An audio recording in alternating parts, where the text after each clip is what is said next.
यहाँ पर जब हम लोग बात कर रहे थे कि ये पूरा का पूरा जो संदर्भ हमारा निकल कर आ रहा है वो हमारा सीधा सा है, सिर्फ इंडिया का सरप्लस ट्रेड से शुरुआत होता है यहाँ पर। इसके अलावा हम लोग बात करेंगे तो फिर से यहाँ पर प्रोटेक्शनिज्म का चर्चा करना है, क्योंकि अमेरिका हमारे प्रोडक्ट के ऊपर टैक्स बढ़ा दिया है लास्ट ईयर।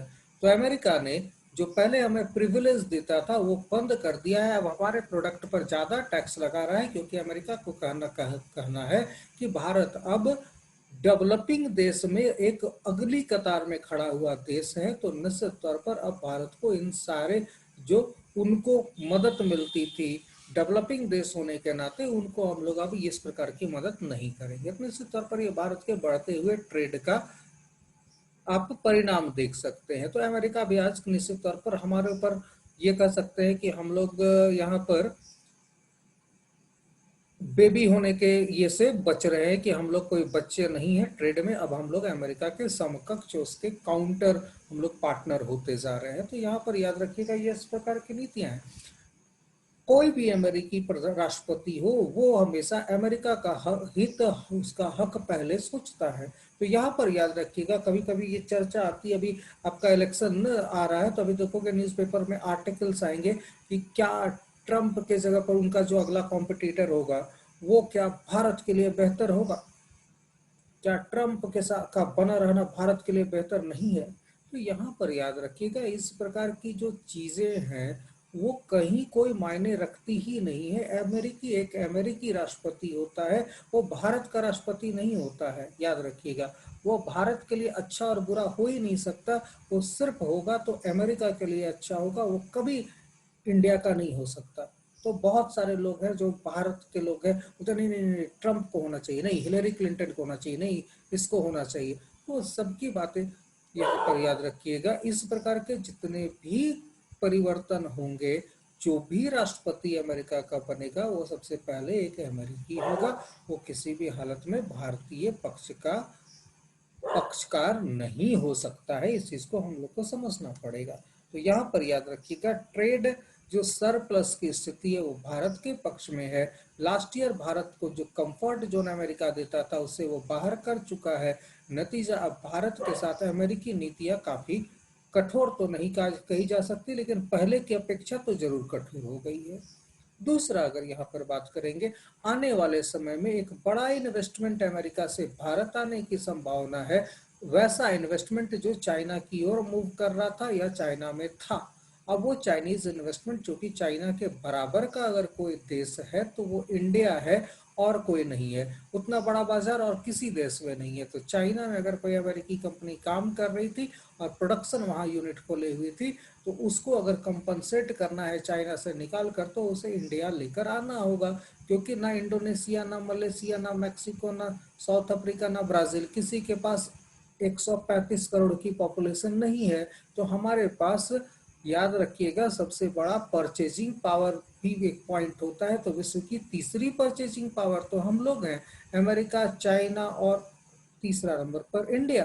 तो यहाँ पर याद रखिएगा थर्ड लार्जेस्ट परचेजिंग पावर हमारे पास है। तो अब अमेरिकी कंपनियां जो चाइना से भागेंगी उनके लिए इंडिया से ज़्यादा बेहतर कोई विकल्प हो ही नहीं सकता।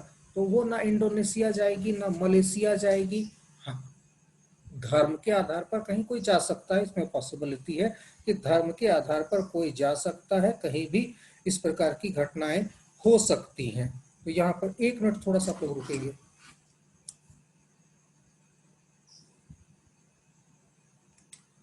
हेलो।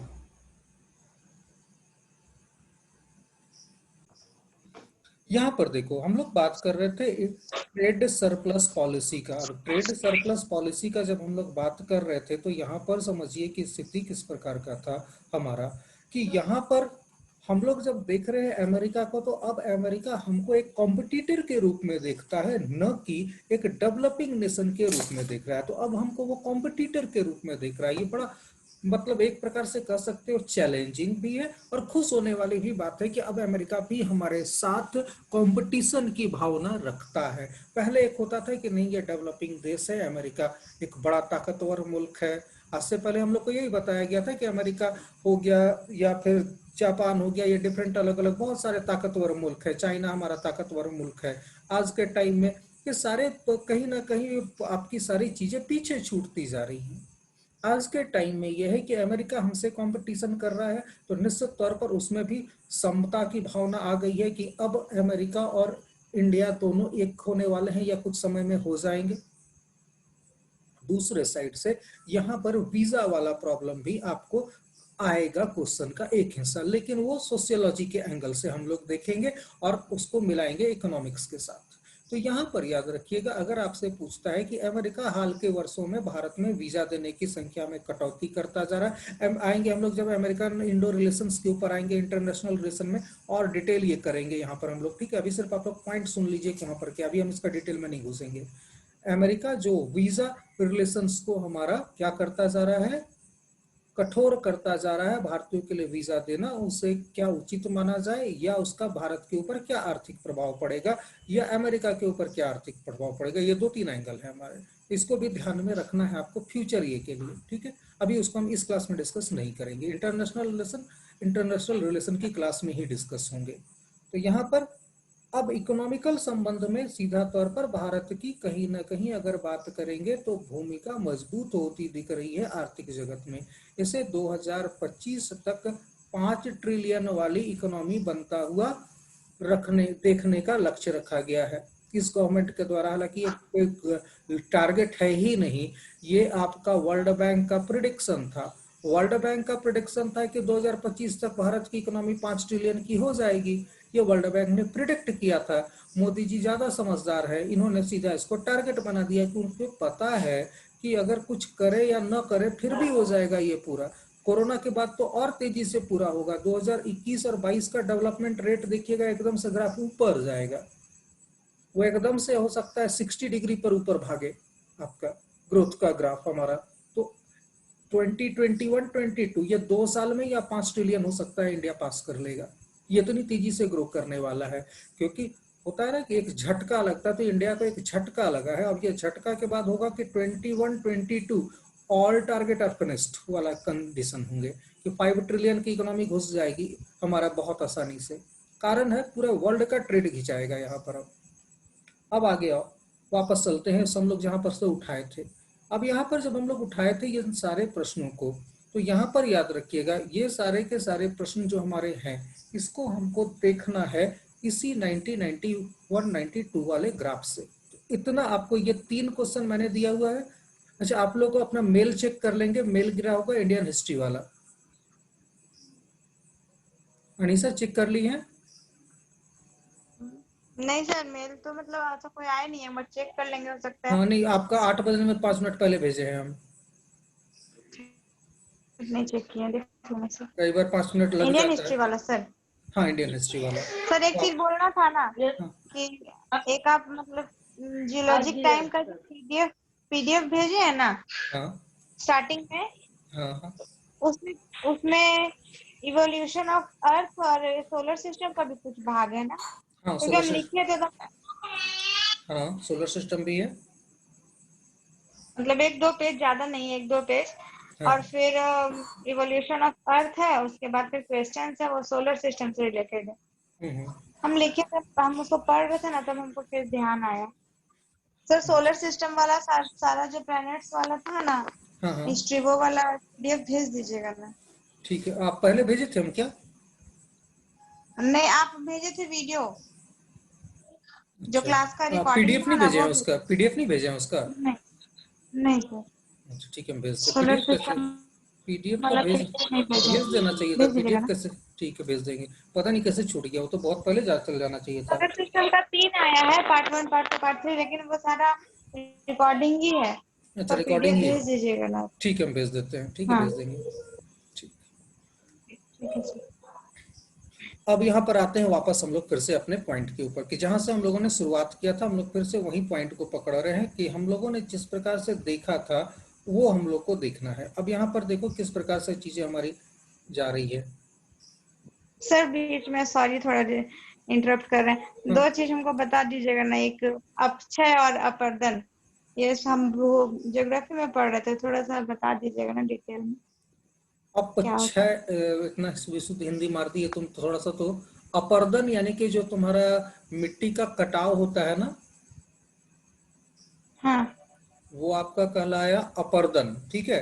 उसमें क्या हो रहा है, डिफरेंट अलग अलग हवा अच्छा। हो गया, पानी हो गया, वो बहा के ले जा रहा है, वो अपर्दन है। अपक्षय कोई भी चीज है वो क्षय हो रहा है, धीरे धीरे डिके हो रहा है, ठीक है। टूट टूट रहा है। हाँ, टूट टूट फूट रहा हो है, रहा है। टूट फूट रहा है। हालांकि हम इसको और आपको समझ के बतला देंगे क्योंकि ये दोनों वर्ड हिंदी के एकदम विशुद्ध हिंदी का है, ठीक है। तो ज्योग्राफी वाला क्लास हम नेक्स्ट सेगमेंट से वैसे दूसरा भी में वो, ज्यादा दिक्कत हो रहा था। हाँ, इसीलिए वो हम थोड़ा सा आपको नेक्स्ट क्लास से ज्योग्राफी और एक साइड में ईवीएस लेके चलेंगे।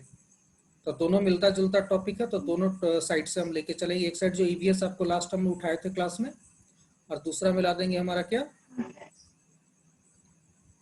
वो आपका ज्योग्राफी, ज्योग्राफी। ज्योग्राफी वाला पॉइंट। तो वहां पर हम आपको क्लियर कर देंगे दोनों, ठीक है। अभी आप फाइनल मत मारिएगा इस आंसर को, क्योंकि हिंदी वाले में एकदम एग्जैक्ट हिंदी में थोड़ी सी प्रॉब्लम हो जाती है, ठीक है। ठीक है। ठीक है। ठीक है, वो एक बार देख लेंगे तो फिर दिक्कत नहीं होगा।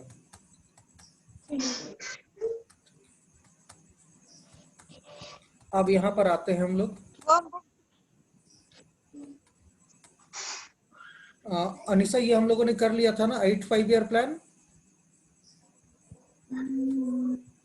एक इसके लास्ट से प्रीवियस वाला स्लाइड दिखाई ना सर। हाँ सर, ये हो गया था। ये हो गया था। हाँ, हो ये गया था। एनुअल हाँ। प्लान ये हो गया था। 8 5 ईयर भी हो गया।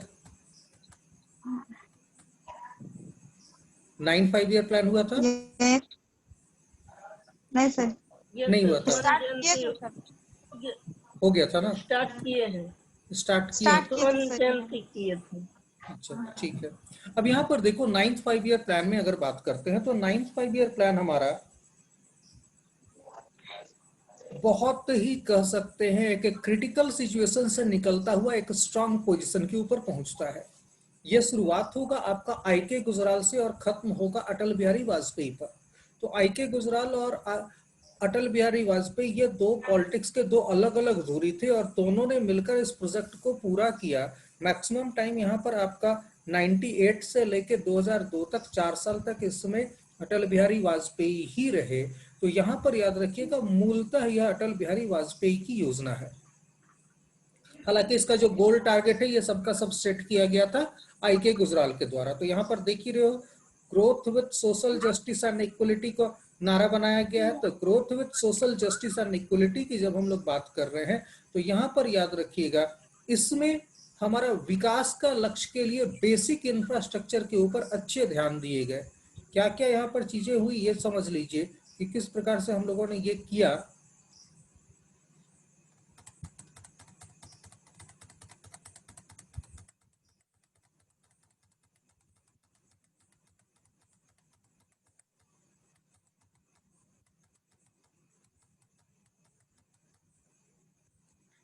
यहाँ पर देखो, यहाँ पर हम लोग बात करेंगे गरीबी के ऊपर कम, यहाँ पर काम किया गया रिडक्शन ऑफ पॉवर्टी के ऊपर, ensuring proper availability of food and water for the poor. ये एक बहुत बड़ा टारगेट था कि आजादी के हमारे 65 सालों तक, 60 सालों तक हमारे पास हम स्वच्छ पानी नहीं दे पाए थे अपने लोगों को। तो यहाँ पर वाह पानी की उपलब्धता की बात की गई कि हम कम से कम लोगों को साफ पानी तो उपलब्ध करा दें। तो यहाँ पर साफ पानी उपलब्ध कराने के लिए हमारा एक मुहिम चला। तो यहाँ पर primary health care facilities target था, और अलग नेसेसिटीज यानी कि आवश्यकताएं, ये सारी की सारी उपलब्ध रहे। प्राइमरी एजुकेशन की बात किया जाए तो ये सारे चिल्ड्रंस को अवेलेबल कराया जाए, यह लक्ष्य रखा गया। और empowering the social disadvantaged class like scheduled caste and scheduled tribe and other backward classes. तो यहाँ पर एम्पावर करना था हमको डिसएडवांटेज्ड क्लास, वंचित वर्ग को, शेड्यूल्ड कास्ट अनुसूचित जाति, शेड्यूल्ड ट्राइब यहाँ पर अनुसूचित जनजाति।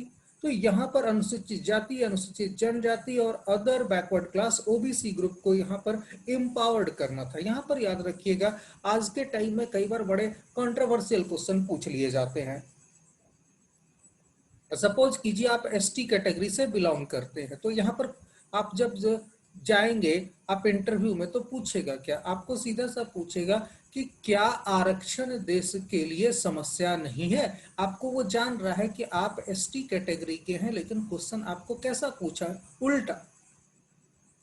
दूसरा, सपोज कीजिए आप जनरल हैं, तो जनरल से क्या पूछेगा, वहां पर बोलेगा क्या ऐसा नहीं लगता कि आपको कि आरक्षण की वजह से आज जनरल कैटेगरी के लोग पीड़ित हो रहे हैं। आपको याद रखना है, एक ऐसा वे वो खोल देगा जिसमें आप अपनी जो दिल, हमारे दिमाग में क्या है, हमारे दिमाग में कास्ट सिस्टम घर किया हुआ है।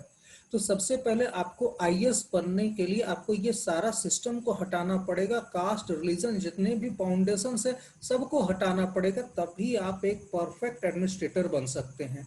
तो यहाँ पर याद रखिएगा, सबसे पहला ये बाउंडिंग्स को हटाइए अपने दिमाग से। आप कभी भी गलती से इंटरव्यू बोर्ड के भावनाओं में मत बहिए, उसके जाल में मत उलझिए, भावनाओं में नहीं, जाल में। अब यहां पर याद रखिएगा कि ये पूरा का पूरा हमारा अगर सिस्टम क्या हो रहा है हमारा, अगर हम लोग देख रहे हैं तो हम लोग को एक ऐसा रुख अपनाना है जिसमें हम एसटी, एससी, जनरल, ओबीसी सबके हित की बात करें, तो यहीं पर आप सिलेक्शन ले पाएंगे। तो मेंस का क्वेश्चन में भी यही चीज ध्यान रखना है कि गलती से आप क्या नहीं करें, आरक्षण की व्यवस्था की बुराई नहीं करें, कभी भी आपको सरकार की बुराई नहीं करनी है, ये हमेशा दिमाग में रखें। और क्योंकि सरकार की बुराई आप अगर करते हैं तो पहला तो आपके ऊपर एंटी गवर्नमेंट वहां पर आंसर हो जाता है। दूसरा यहाँ पर ये चीज हो जाता है कि आप जैसे ये मौजूदा व्यवस्था, मान लीजिए आपको जनरल कैटेगरी के हैं, आपको घर में या मोहल्ले में समाज में जितने भी मिलेंगे लोग, वो हर दिन आपको बुतलाते रहेंगे, देखो आरक्षण की वजह से मेरा सिलेक्शन नहीं हुआ, आरक्षण ये बड़ा प्रॉब्लम है, आरक्षण वो बड़ा प्रॉब्लम है। लेकिन सवाल यहाँ पर ये है कि जो आज तक मेहनत करके पढ़ा, उसमें मैंने आज तक किसी का नहीं देखा कि सिलेक्शन रुका हो, आज तक नहीं देखा, चाहे वो कोई भी कैटेगरी का है। और मैंने कभी ये भी नहीं देखा कि सारे एसटी कैटेगरी वालों का हो जाता है। मैंने अच्छे अच्छे स्टूडेंट एसटी कैटेगरी में देखे हैं जो आज भी नौकरी के लिए उनका कर दिया है क्या, 40 साल तक दे सकते हैं, 40-45 साल, वो बेचारा आज भी लगा हुआ उम्मीद से अपना लाइफ बर्बाद कर देता है, उसके चक्कर में उसका कुछ नहीं हो पाता है। कई बच्चे ऐसे मुझे मिले, जब 2013 में हम अमात्या खोले थे, तो कई बच्चा ऐसा मिला जो 35वें साल में ओबीसी कैटेगरी का था, 35वें साल में आपका, सॉरी 33वें साल में, और एसटी कैटेगरी का था, वो आपका 35वें साल में मेरे पास पहुंचा था, अंतिम अटेम्प्ट, लास्ट अटेम्प्ट लेके कि मेरा भी हो जाएगा। एक अमित साहू नाम का लड़का था, अभी यूपी में आपका पोस्टेड है, वो 35 के एज में पहुंचा था कि मेरा इस बार का आईबीपीएस क्लर्क सर क्लियर होना चाहिए, नहीं होगा तो कैसे चलेगा मेरा। तो ऐसे ऐसे लोग अब क्या किए लाइफ में पूरा पता नहीं, तो वो पूरा का पूरा मस्ती में रहा, अंतिम में 2 साल में 3 साल में जागता है। तो यहाँ पर आप याद रखिएगा, आरक्षण एक व्यवस्था है जिसमें हम लोग सारे लोगों को चुनकर कोशिश करते हैं कि हमारी गवर्नमेंट जॉब टैलेंट के ऊपर केवल आधारित न हो, बल्कि सामाजिक समरसता को भी प्रेजेंट करे। मान लो किसी एक कैटेगरी के ही सारे लोग आ जाते हैं किसी व्यवस्था में, तो वो क्या होगा, उसके बाद वो दूसरी कैटेगरी के लोगों के लिए क्या बातें सुनना चाहेंगे, आसानी से नहीं सुनना चाहेंगे। तो हर एक प्रकार के लोगों का रहना जरूरी है, हर एक प्रकार के अच्छे बुरे लोग हर कैटेगरी में मिलते हैं, इस चीज को आप हमेशा दिमाग में एकदम गांठ बांध लेना है कि कोई कास्ट, कोई कैटेगरी, कोई रिलीजन कभी अच्छा या बुरा नहीं होता है, लोग अच्छे या बुरे होते हैं। तो यहाँ पर इस चीज को हमेशा ध्यान में रखेंगे। तो रिडक्शन ऑफ पॉवर्टी की बात कर रहे हैं, तो रिडक्शन ऑफ पॉवर्टी हमारा इस प्रकार से आपका ये करेगा। इसके अलावा देखो एम्पावरिंग, तो ये सब के सब कौन लोग एम्पावर करने के लिए जा रहे थे, तो ये सारे पॉइंट्स हैं हमारे। तो कभी भी आप सरकार के अगेंस्ट में नहीं बताएंगे। हाँ, अगर आरक्षण व्यवस्था के बारे में पूछता है, उसका विमर्श पूछ रहा है उसका, आप बताएंगे कि जितने भी हमारे एसटी कैटेगरी के लोग हैं उसमें भी एक सुपर एसटी और एक लोअर एसटी तैयार होता जा रहा है, जो एकदम एग्जैक्ट आपका आलोचना, एकदम से ऐसा आप आलोचना के पॉइंट ऐसे बोलो जो एकदम से उनके दिमाग में हिट करे कि अरे ये जो बोला ये बिल्कुल सही बोल रहा है। और इसकी बातों में कहीं ना कहीं अनुभव झलक रहा है। तो एसटी ग्रुप में आज क्या हो रहा है, हमारा एक सुपर एसटी है और एक हमारा लोअर एसटी है। और ये जो सुपर एसटी है उसका 3-3 जनरेशन आरक्षण ले रहा है, और ये जो लोअर एसटी है वो बेचारा सरकारी नौकरी का, या कह लीजिए सरकारी ऑफिस का सीढ़ी पर भी नहीं बैठ पा रहा है। एक साइड आज के टाइम में अगर हमारा ये सिस्टम चलता रहा तो निश्चित तौर पर 10 साल 20 साल 30 साल के बाद एसटीओ में एक अगड़ा वर्ग होगा और एसटीओ में एक पिछड़ा वर्ग होगा। इसका उपाय क्या है?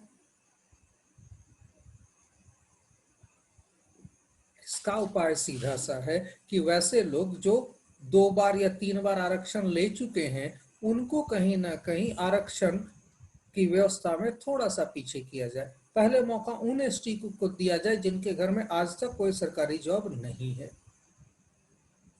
इस प्रकार से कुछ और सामंजस्य भी स्थापित किए जा सकते हैं। इनकम फैक्टर को भी किया जा सकता है कि इनकम फैक्टर क्या है, तो यहाँ पर तब जाके ये पूरा सिस्टम सुधरेगा हमारा।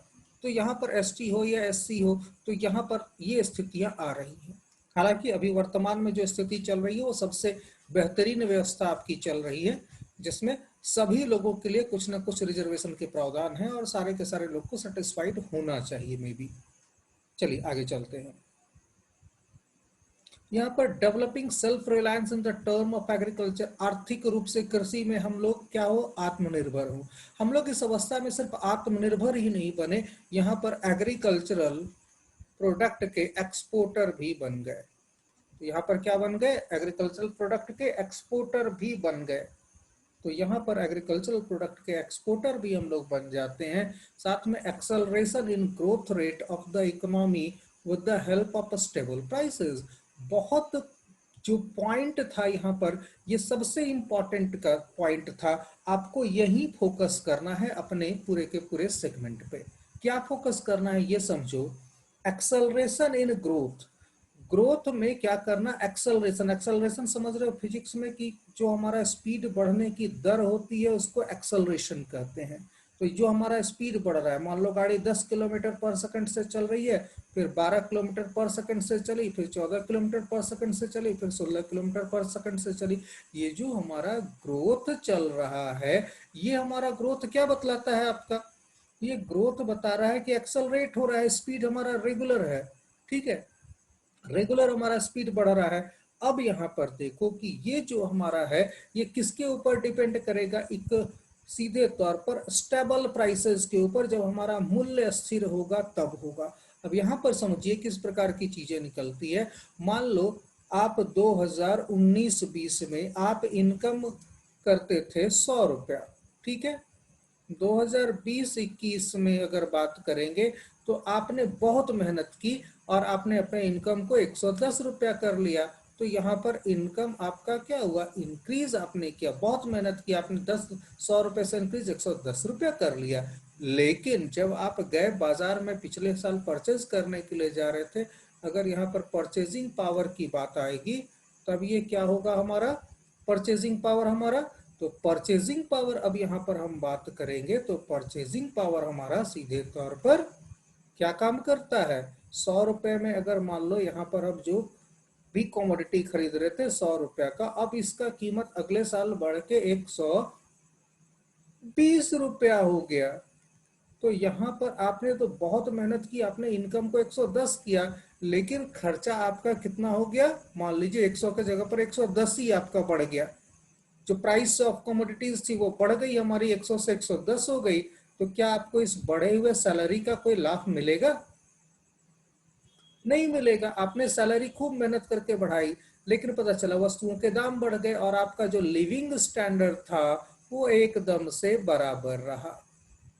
तो 2019 का लिविंग स्टैंडर्ड, 2020 का living standard, both are equal in the case.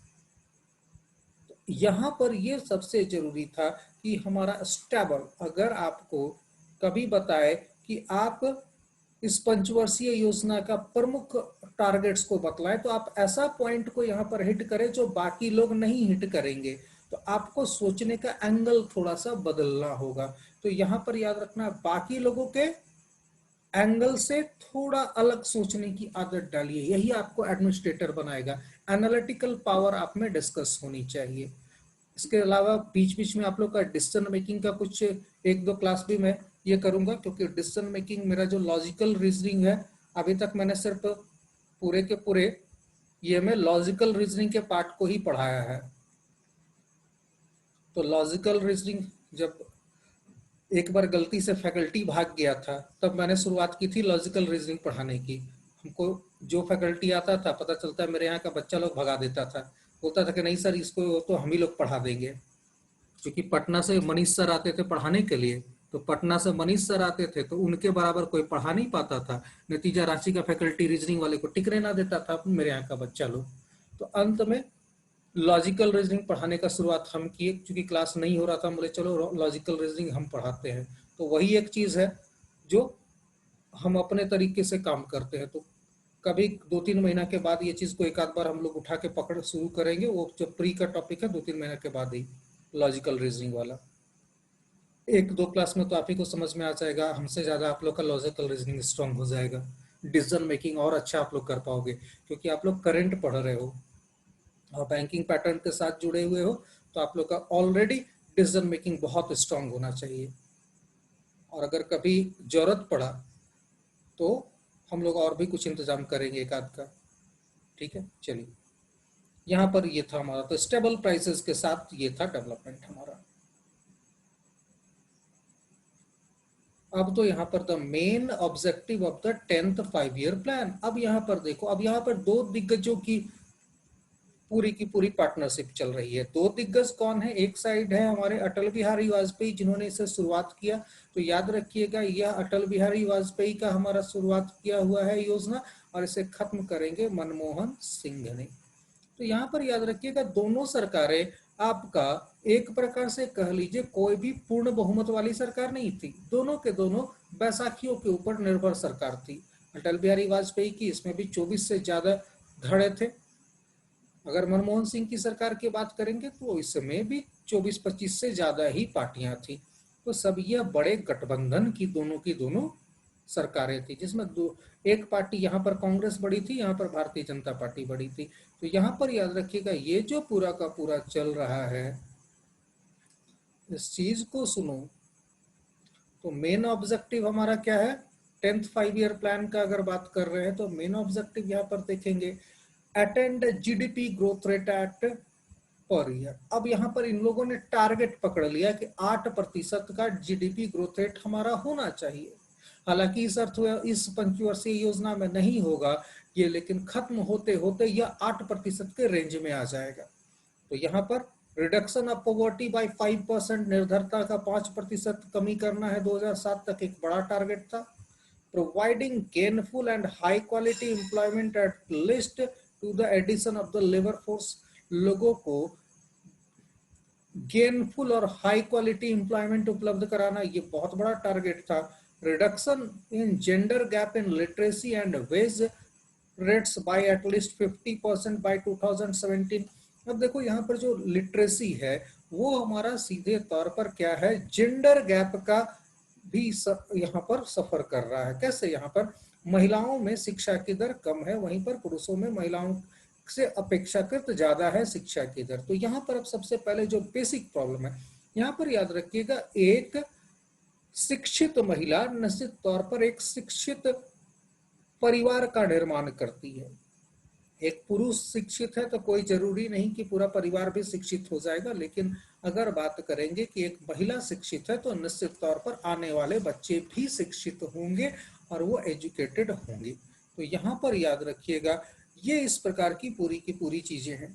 अब यहाँ पर ध्यान देखो, 2008 में अगर हम लोग बात कर रहे हैं 8% का जीडीपी ग्रोथ रेट का, तो यहाँ पर इसके साथ सोशल एम भी बड़ा तगड़ा रखा गया कि हमको लिटरेसी में भी जेंडर गैप खत्म करना है और वेज में भी जेंडर गैप खत्म करना है बाय 50%। तो एक तरफ ये था हमारा क्वांटिटेटिव अप्रोच और दूसरे तरफ था हमारा क्वालिटेटिव अप्रोच। तो आपको जब डिस्कशन करना है तो दो प्रकार से करेंगे, एक क्वालिटेटिव अप्रोच और दूसरा क्वांटिटेटिव अप्रोच। कोई भी 5 ईयर प्लान का डिस्कशन करना है, चाहे 5वां हो या आपका 12 हो, तो दो टारगेट को आप देखेंगे, क्वांटिटेटिव और क्वालिटेटिव। नए तरीके से कुछ सोचना सीखो, जो किताबों में जो पैटर्न नहीं मिल रहा है हम बिल्कुल उसको हिट करेंगे। तो क्वांटिटेटिव अप्रोच में सीधा सा क्वांटिटी 8% का जीडीपी ग्रोथ रेट। क्वालिटेटिव में अगर बात करेंगे तो सीधे तौर पर हमारा क्या होगा, लिटरेसी और वेजेस में हमको जेंडर गैप को कम करना है, एक बहुत बड़ा टारगेट रखा गया था। तो इस प्रकार से हम लोग यहां पर देखेंगे। अब देखो 20 पॉइंट्स प्रोग्राम को यहां पर भी तैयार किया गया था, इसी प्रकार से introduce. Target growth 8.1, growth achieved 7.7%, बहुत अच्छा ये परफॉर्मेंस था। ज 10th plan was expected to follow a regional approach rather than the sectoral approach to bring down the regional inequalities। यहां पर याद रखिएगा, ये जो 10वीं पंचवर्षीय योजना थी, यह क्या कर रही थी, फॉलो ए रीजनल अप्रोच, क्षेत्रीय अप्रोच को फॉलो कर रही थी, न कि सेक्टरल अप्रोच को। तो यहां पर इनका ध्यान जो पूरा का पूरा था वो रीजनल इम्बैलेंस को खत्म करना। ये भी एक बहुत बड़ा एम था कि रीजनल इम्बैलेंस को हम यहाँ पर खत्म करेंगे, क्योंकि हमारा नॉर्थ ईस्ट का इलाका, सरकार ने सबसे पहले नॉर्थ ईस्ट को फोकस करना शुरू किया यहाँ पर, क्योंकि नॉर्थ ईस्ट का इलाका एक प्रकार से बहुत ही आपका साइड एरिया बना दिया गया था। अक्सर सरकारें क्या करती थी कि नॉर्थ ईस्ट की जितनी एक्टिविटीज है उसको कभी बहुत ज्यादा तवज्जो नहीं मिलती थी। तो अब यहाँ पर इस पॉलिसी को चेंज किया गया और नॉर्थ ईस्ट जो कहीं ना कहीं हमेशा आपका किनारे हो पड़ा रहता था, उसको मेन स्ट्रीम में लाने का काम शुरू हुआ यहाँ से। तो मेन स्ट्रीम में नॉर्थ ईस्ट को लाने का, हालांकि हर प्रधानमंत्री ने अपने स्तर पर प्रयास किए हैं, नॉर्थ ईस्ट के साथ बहुत अच्छा योजनाएं बनाई है। राजीव गांधी की भी शुरुआत करेंगे तो वो भी नॉर्थ ईस्ट में खूब घूमे हैं, लेकिन उनके घूमने का ऑब्जेक्टिव कुछ और हुआ करता था। तो यहाँ पर याद रखिएगा, ये जो नॉर्थ ईस्ट में पूरा का पूरा डेवलपमेंट है, अब यहाँ पर दूसरे तरीके से यहाँ पर होने लगा। अब यहाँ पर पहले हमारी जो अप्रोच थी नॉर्थ ईस्ट की, वो डिफेंसिव अप्रोच थी। अब यहाँ पर अब जो वर्तमान में 2014 के बाद है, वो हमारा सीधे तौर पर एग्रेसिव अप्रोच है। 2014 से पहले अगर पॉलिसी अगर देखोगे तो हम लोग नॉर्थ ईस्ट में सड़कें नहीं बनाते थे। क्यों? हम सड़कें बनाएंगे, चाइना वाला इसके ऊपर इसी सड़कों का अटैक करते हुए यूज करेगा और यह हमारे सीधे नॉर्थ ईस्ट को काट देगा। यह हमारा क्या था, नेगेटिव अप्रोच, कि हम बॉर्डर एरियाज में सड़कें बनाने ही नहीं जाएंगे। तो बॉर्डर एरियाज में हम लोग सड़क बनाते ही नहीं थे। क्यों? बॉर्डर एरियाज को रहने दो, हमारी सेना तो वहां पर बैठी हुई है, लेकिन उधर से कोई अगर आदमी आई तो निश्चित तौर पर उसे भी इन सारी दुर्घटनाओं या सारी कठिनाइयों का सामना करना पड़ेगा। तो ये हमारा एक प्रकार से कह लीजिए नेगेटिव अप्रोच था। आज हम पूरा का पूरा बॉर्डर रोड को चकाचक करके रखे हुए हैं। कारण क्या है, आज हम जान रहे हैं कि आज हमको जरूरत पड़ेगा तो हमें बॉर्डर क्रॉस करने की जरूरत पड़ सकती है। तो हम बॉर्डर क्रॉस करें तो यहाँ पर हमारा मूवमेंट काफी फास्ट हो और हम काउंटर अटैक कर सके। तो आज हमारी पॉलिसी बिल्कुल अलग है। तो यहाँ पर याद रखिएगा, ये रीजनल इम्बैलेंस को कहीं ना कहीं खत्म करना। रीजनल इम्बैलेंस को खत्म करने में बहुत बड़ा योगदान आगे चल के आप देखेंगे सेकेंड ग्रीन रेवोल्यूशन का भी रहेगा। सेकेंड ग्रीन रेवोल्यूशन में कहा गया कि यह आपका नॉर्थ ईस्ट में ही आएगा। तो नॉर्थ ईस्ट के ऊपर फोकस करना इसलिए भी जरूरी था क्योंकि यहाँ पर अगर एग्रीकल्चर को फोकस कर दिया जाए तो हमारा एग्रीकल्चरल ग्रोथ रेट बड़ा तगड़ा बढ़ेगा, क्योंकि यहाँ पर पानी की कोई समस्या ही नहीं है। तो हम लोग जो पूरा का पूरा इंडिया में एग्रीकल्चर के पीछे पागल होते रहते हैं, इरिगेशन की फैसिलिटीज का इंतजाम करते रहते हैं, वो कहीं ना कहीं नॉर्थ ईस्ट में प्रॉब्लम नहीं है, पानी की प्रॉब्लम ही नहीं है। हालांकि मेरी किस्मत इस मामले में बड़ी खराब रही। मैं जितनी बार भी नॉर्थ ईस्ट में गया, या कह सकते हो मेरी किस्मत अच्छी थी कि उतना बारिश का सामना हमको करना ही नहीं पड़ा कभी भी। बारिश आती थी जाती थी, आती थी जाती थी, लेकिन वो जो घनघोर आपका 8 दिन 10 दिन तक बरसात होती है, उस प्रकार की कभी हम बरसात में नहीं फंसे पूरा नॉर्थ ईस्ट में। ये मेरे लिए बड़ा अच्छा रहा। हम पूरा का पूरा नॉर्थ ईस्ट में अगर बात करेंगे तो दार्जिलिंग से लेकर सिलचर त्रिपुरा तक घूमे हैं, अगरतला तक, कहीं हमको बारिश परेशान नहीं किया। और फ्लाइट में बैठने के बाद तो एक बार बोलता ही है, यात्री अपनी पेटी बांध ले, मौसम खराब है। बड़ा परेशान करता है, डराने के लिए पेटी बंधवाना रहता है तो मौसम खराब बतला देगा। बड़ा आफत है यार, हर बार बताता है यात्री अपनी पेटी बांध ले, बाहर मौसम खराब होने की संभावना है। अब आ जाओ 11th 5 year plan. 11th 5 year plan की जब हम लोग बात कर रहे हैं तो यार towards faster more inclusive growth, यह पूरी तरह से मनमोहन सिंह के ऊपर यह योजना थी, उन्होंने बनाया भी और पूरा भी उन्हीं के समय में हुआ। तो ये बहुत महत्वपूर्ण योजना रही। यहाँ पर याद रखिएगा 11th 5 ईयर प्लान। तो towards faster and more inclusive